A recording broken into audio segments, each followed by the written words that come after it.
Hoje nós vamos falar da carteira do Barsi. Por que ele acaba não seguindo tanto o estilo Best de Barsi de investir? Como investir então no estilo Best de Barsi ou no Barsi? Eu vou comentar aqui para isso o real estilo de Barsi, o que ele costuma fazer, aonde eu invisto o meu estilo para tentar aí te exemplificar de uma forma de você criar o seu próprio método de investimento.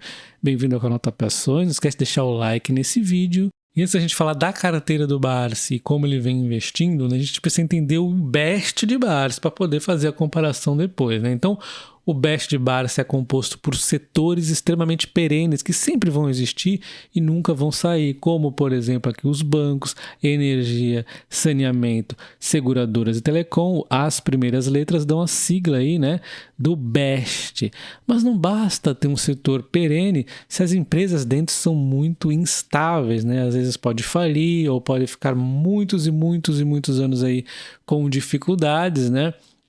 Então aqui o foco é perenidade, não só nos setores, como nas empresas dentro. A gente tem exceções, obviamente, a IRB e a Oi, mas de qualquer forma são muito raros, né? A gente vê a imensa maioria das empresas não tendo dificuldade. A gente sabe que sempre vai ter, por exemplo, a companhias aéreas, né? Mas olha só o que acontece dentro das empresas, né, desse setor. O setor é perene, mas as empresas sofrem. Mesma coisa, como o Barsi diz aí, o setor imobiliário. As imobiliárias sempre vai existir, só que empresas dentro tendem a ter muitas dificuldades eventualmente. Enfim, esse é o foco aqui. Perenidade no setor e nas empresas. Outro ponto crucial também são os dividendos, né? Esses setores aqui, eles costumam ser bons pagadores de dividendos. Outro ponto que o Barsi costuma defender muito é estar muito posicionado na Bolsa de Valores, né? Então hoje ele tem 98% do seu capital em ações no Brasil e cerca de 1% em reserva de oportunidade, aproximadamente 1% em outros, tá? Então você vê que ele está muito alocado em ações na Bolsa de Valores aqui. Cerca de 85% da carteira de Barsi está focado em 11 ações, sendo que 50% da carteira do Barsi está na Unipar, né? Então aí chama atenção porque a Unipar não é Best de Barsi, e aí o pessoal começa a questionar o porquê disso, e aí se ele tivesse que reduzir esse peso, ele teria que vender essas ações, e aí bate de frente com outro parâmetro dele, que é não vender ações nunca. Então ele não costuma vender, a não ser que ele realmente veja um motivo. A Unipar hoje é uma boa pagadora de dividendos, então ele não tem o porquê vender, né? Então, esse peso tão grande foi porque ele apostou nessa empresa quando ela estava largada, né, por vários anos no fundo. E aí ele teve essa persistência de acreditar na empresa que ela cresceria os dividendos. Sempre falo para vocês olharem o crescimento de dividendos. Só que pegar um case explosivo como esse que ele pegou do Unipar não é fácil. Ele tem um contato mais próximo, né, com a empresa. Ele é milionário, bilionário, é mais fácil. A gente aqui é um pouco mais difícil ter essa proximidade toda para pegar um case tão lá embaixo e acreditar por anos que o mercado está errado e você está certo. E realmente ele provou. Só o case da Unipar já justifica ele ser um investidor fantástico, né? Mas, além disso, ele ainda mantém o foco sim nas empresas Best Barsi, embora o percentual fique deslocado exatamente pela Unipar. E vale lembrar que a Unipar, os produtos que ela vende têm certa estão atreladas, né, empresas Best Barsi, mas a verdade é que ela por si só não é Best Barsi, né? Enfim, a gente tem aqui então a carteira dele com 15% em elétricas, aí nós temos Eletrobras, SB3, Taesa, Transmissão Paulista, temos algumas empresas aqui dentro, né? 9,6% está em papel e celulose. A gente sabe que ele tem a Klabin como maior peso, eu não sei se ele tem outra, né? Mas a gente sabe que tem a Klabin, e esse é o peso que ele está em papel e celulose. Nós temos 4% em bancos, né? Então você vê que ele gosta tanto de bancos, mas acaba sendo só 4%, né, por cento nesse momento. Tem Banco do Brasil, o Banco Mercantil, o Santander, né? São aí 3 bancos que eu sei que ele tem na carteira.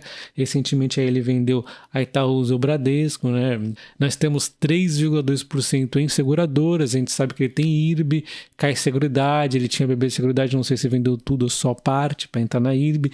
Então, você já vê aqui que a IRB, tão polêmica a IRB, na verdade ele tem 3,2% no setor, né? E ele tem outras seguradoras aqui. Então, talvez nem seja um peso tão relevante, talvez 1,5, não sei, né? Não é para ficar fazendo essa tempestade aí no copo d'água que o pessoal faz, né? Outro case aqui é a Tasa, né? A Taurus, que tem 3% aqui do peso do Barça. Essa foi outra empresa também, ao estilo aí, né? Unipar, onde ele foi acreditando no turnaround da empresa. Esse aqui foi mais rápido, né, do que a Unipar. E foi um turnaround muito bem feito que também exigiu uma proximidade dele como investidor da empresa. Foi lá ver o que estava acontecendo, por que a empresa estava se transformando, acreditou, comprou e realmente se provou aí nos últimos anos aí. A Tasa, que também paga bons dividendos e tem 3% aí da carteira. E nós temos 15% aí divididos em outros setores, que tem algumas não perenes, mas a maioria acaba sendo perene de Barça. Enfim, a gente acaba vendo que o que está destoando aqui da carteira não é nem a IRB, que é um case de turnaround que ele aposta, nem a Tasa, que foi uma aposta recente de turnaround, é mais a Unipar, que foi um acerto dele no passado. De qualquer forma, ele vem sendo um investidor best de Barça. O case diferencial dele é a Unipar, que é uma boa pagadora de dividendos no passado, deu esse turnaround aí, né? E vendo a foto final da carteira de Barça, a gente tem então 50% da Unipar, 9,5% aproximadamente na Klabin, só as duas dá 62,5% em ações não best de Barça, mas são ações que ele fala constantemente dela, que ele gosta muito delas, né? São ações aí que ele aposta para o futuro. Nós temos aqui 22% em ações best de Barça, né? Energia, bancos e tal, sendo aí que tem a IRB, a polêmica, né? Ele deve ter cerca de 1,5% apenas, não é a questão a IRB, a polêmica aqui. E nós temos mais 15,5% aí que seria a maioria best de Barça. Nós temos algumas empresas de energia como a Cosan, a Vibra, que não são energia elétrica, mas são energia. Temos várias outras aí que são best de Barça, mas nós temos também algumas não best de Barça, como por exemplo a Paranapanema, né? Que é a empresa lá de cobre, né? Então assim, tem algumas não best de Barças dentro também. E fazendo um paralelo com a minha carteira, você pode tentar também fazer com a sua mentalidade aí. Eu tenho 84% do Best Barça e eu já tenho 15 anos de bolsa, né? Então pode ser diferente a minha realidade da sua. Eu aprendi praticamente sozinho aí aos trancos e barrancos lá no começo, errei bastante, mas foi só no começo, depois eu aprendi a investir, mas o meu erro foi mais fora da bolsa do que dentro, né? Eu tinha que focar mais na regularidade dos aportes, já disse isso outras vezes, né? Foi erros fora da bolsa, também é muito importante o fora da bolsa, tá? Que acaba refletindo dentro da bolsa. Enfim, hoje aí, né, tô aí com a carteira então com 45% em elétricas, 20% em bancos, 10% em seguradoras, 9% em saneamento e 16% em commodities e outros. Aqui a gente tem uma diferença importante, né? Desses 16%, a maioria aqui é commodities e é um setor que o Barça não gosta, mas eu gosto. E eu já vou comentar as diferenças de cada um dos cases aí, tá? Além disso, tô falando isso aqui o 100% no Brasil, né? Além disso, se eu fosse por exterior, desse 100%, na verdade, seria 80%, né? Porque 20% hoje eu tenho exterior. Para mim é importante ter o exterior, para o Barça não. Então aqui já temos duas diferenças, né? Eu invisto no exterior e tenho commodities. Então já temos duas diferenças. Será que eu também não sou o Best Barça, mesmo tendo tanta energia aqui, bancos e tal? Eu estou, só que eu adaptei ao meu estilo. É interessante a pessoa começar com o Best Barça, para não começar como eu comecei todo errado lá em 2007 e começar certo e depois ir ajustando o seu estilo de investimento. Que não pode começar, vou comprar 50% em IRB e 50% em OI. Puxa, aí você está viajando, né? Não pode. Então assim, eu não estou recomendando compra nem venda, mas estou recomendando você olhar quem já sabe, que é o Barça, né? Ele já fez esse estilo Best Barça para ajudar até mesmo os pequenos investidores, os novos investidores a ter um foco aí, né? Então vamos falar aqui as principais diferenças, tá? Nós temos as empresas perenes, que são o quê? Como eu já falei, as empresas necessárias, elas aguentam a crise. Quando elas estão baratas, é só comprar. Então, normalmente, nem sempre, né? Caiu, comprou. Eu gosto de analisar bem para acertar mais ainda. Então, assim, a questão é o quanto você vai acertar. Porque normalmente, mesmo que você erre aí o time, pega a faca caindo e tudo mais, empresas perenes normalmente vão ser excelentes compras quando elas estão aí nas baixas, né? Então, é super fácil aqui e muito adequado para quem está começando. Já empresas de turnaround são aquelas que podem dar 1.000, 2.000, 10.000%, né? Então é totalmente diferente aqui esses cases, né? Você tem que ter mais conhecimento da empresa. Vou citar aqui o exemplo do Barsi, tem a Unipar, a IRB, a Paranapanema, nós temos a TASA, que eu acabei escrevendo aqui, outro case de sucesso. Nós temos aqui 2 que estão enroladinhos ainda e 2 de extremo sucesso, né? Então, são cases que você tem que acompanhar a empresa de perto. Eu não consigo pegar tantos cases assim neste nível, porque a gente não tem tanta proximidade, né? Então eu pego cases de empresas um pouco maiores que podem estar num turnaround interessante, como por exemplo a Rumo. Se você ver os vídeos que eu fiz da Rumo, você vê que eu tenho conhecimento total da empresa. Eu conheço, não, a Rumo estava com prejuízo, agora está começando a dar bom. Não, eu fui entender que a Rumo lá no passado teve a Raul América Logística envolvida. A Raul América Logística, por que a Raul América Logística estava quase falindo? O que aconteceu? E por que a Rumo teve que fundir? Qual era o enrosco com as 2 empresas? Por que a Cosan tem a Rumo? Então tem que entender tudo para entender, puxa, então foi esse o problema e agora esse problema não vai acontecer mais, agora é desse ponto A para o ponto B. Então você tem que saber isso, né? Só que para você fazer isso com uma empresa pequena como Paranapanema, por exemplo, é muito difícil, né?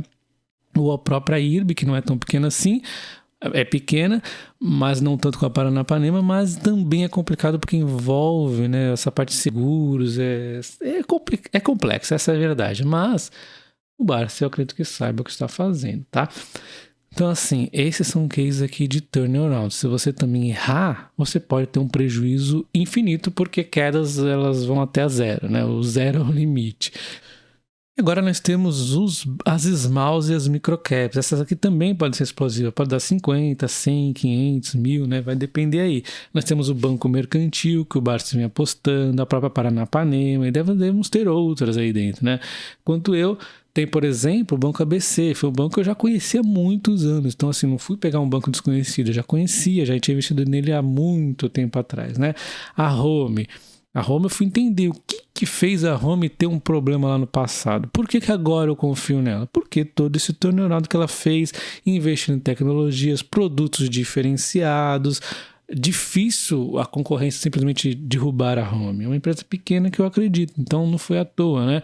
Nós temos a Aura Minerals, eu também fui estudar o case da Aura lá atrás, né? Por que ela vinha crescendo tanto antes do IPO? O que está acontecendo com ela agora? O que ela pretende ir para o futuro, né? O material que ela opera, o ouro, né? Então, o cobre também.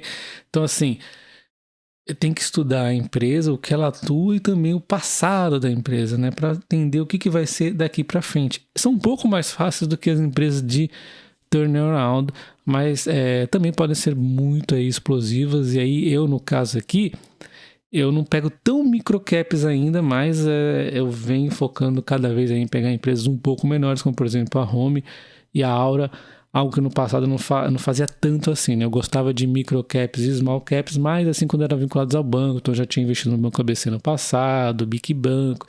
E mais a gente vai evoluindo e agora eu tô aqui com Home e Aura, tá? As empresas de commodities que o Barsi não gosta. Provavelmente não gosta porque essas empresas às vezes a gente tem que realizar parte do lucro, né?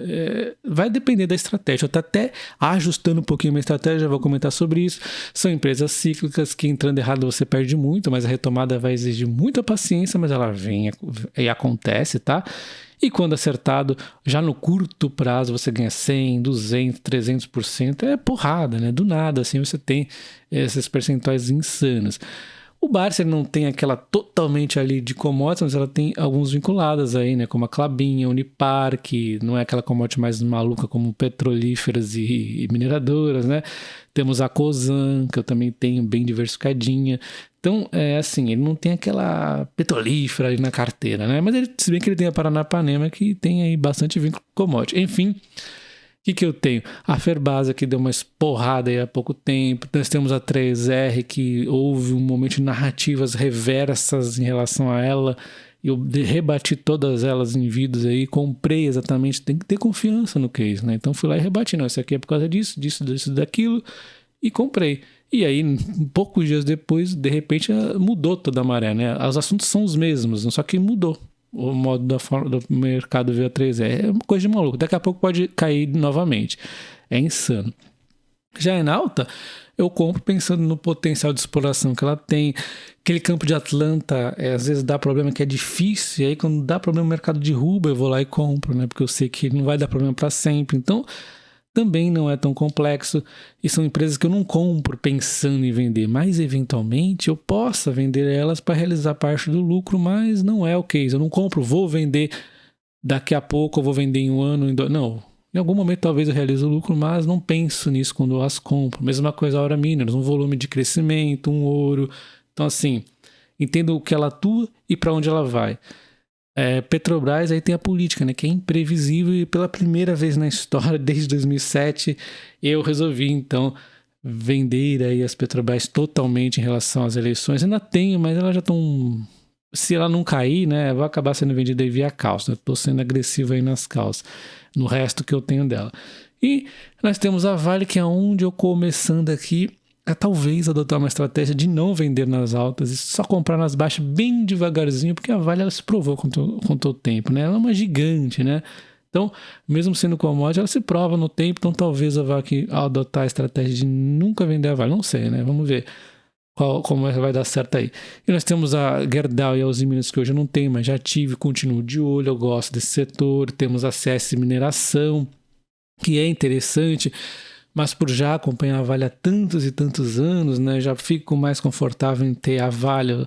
Talvez fosse mais difícil para mim manter a CS Mineração por longuíssimo, para quando eu falo longo prazo não é 2 anos, é 15 anos, né? Então assim, será que eu conseguiria com a CS Mineração? É mais difícil, né? Então é isso aí, né? Você tem que ter sua estratégia. Eu tenho essa aqui, gosto, né, de empresas de commodities, mas tem um motivo, né? Eu não compro para especular.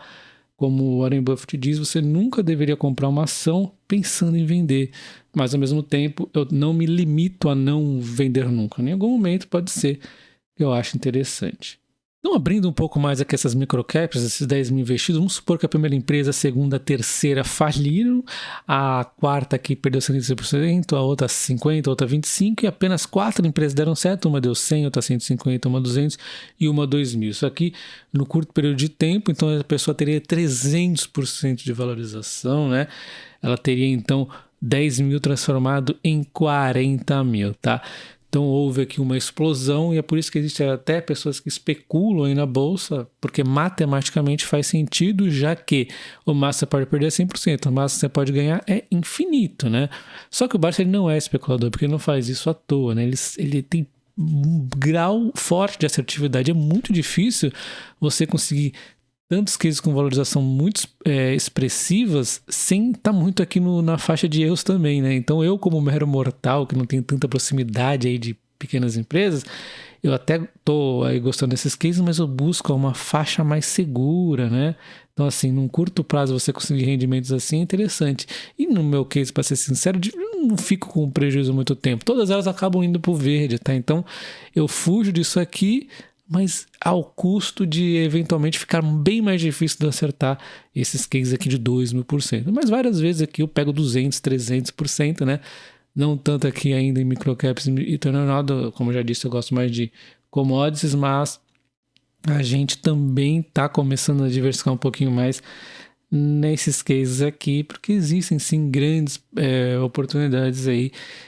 Tudo é questão de percentual, né? Se você pôr aí metade da sua carteira em case de microcap, turnaround e commodities, você já está arriscando muito. Se você pôr 100%, você tá bem maluquinho aí, né? Enfim, o interessante é você ouvir o que o Barça está falando, mas não necessariamente copiar, né? Assim como eu estou falando. Você pode, de repente, ouvir, mas não copiar, né? Até porque eu não estou recomendando compra e eu acredito que o Barça também não recomende compra, tá? Então se inscreva no canal, considere se tornar membro também para apoiar o canal aqui a manter vídeos como esse e, né, comenta aí o que você achou de toda essa matemática que faz sentido para você.